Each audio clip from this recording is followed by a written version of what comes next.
En février 1960, la reine Elisabeth II donnait naissance à Andrew, le prince rebelle de la fratrie.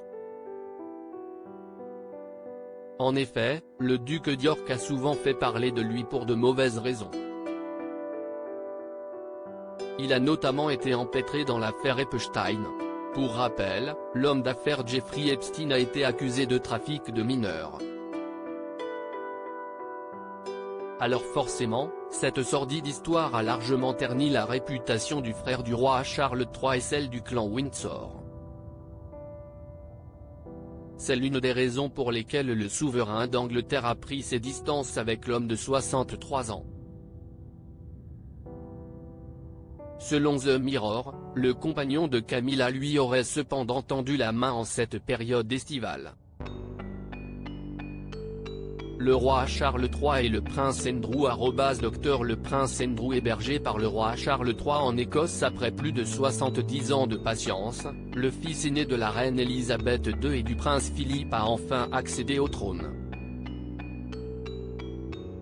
Il aura passé sa vie à attendre de devenir le monarque du Royaume-Uni. Son couronnement, le 6 mai dernier, avait pourtant bien failli être gâché. La faute à son frère Andrew. Virginia Giuffre, l'américaine qui l'accusait de viol en 2002, envisageait de sortir ses mémoires en rapport avec le réseau de trafic sexuel. Une autobiographie qui risquait de ternir davantage la réputation de la firme. Depuis, l'affaire s'est tassée. Celui qui a récemment reçu Joe Biden souhaiterait désormais passer du temps avec le duc d'York.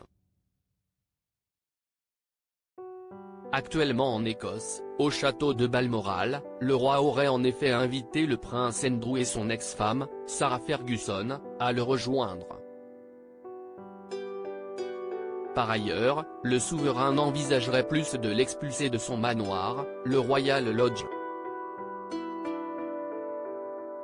Qu'en est-il du prince Harry? Tout porte à croire que le père de William et Harry s'est lancé dans une campagne de réconciliation.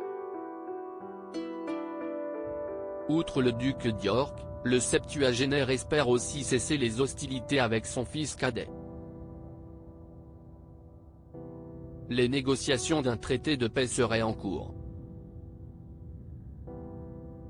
Reste à découvrir si le roi et l'exilé de Monte Quito vont réussir à trouver un terrain d'entente.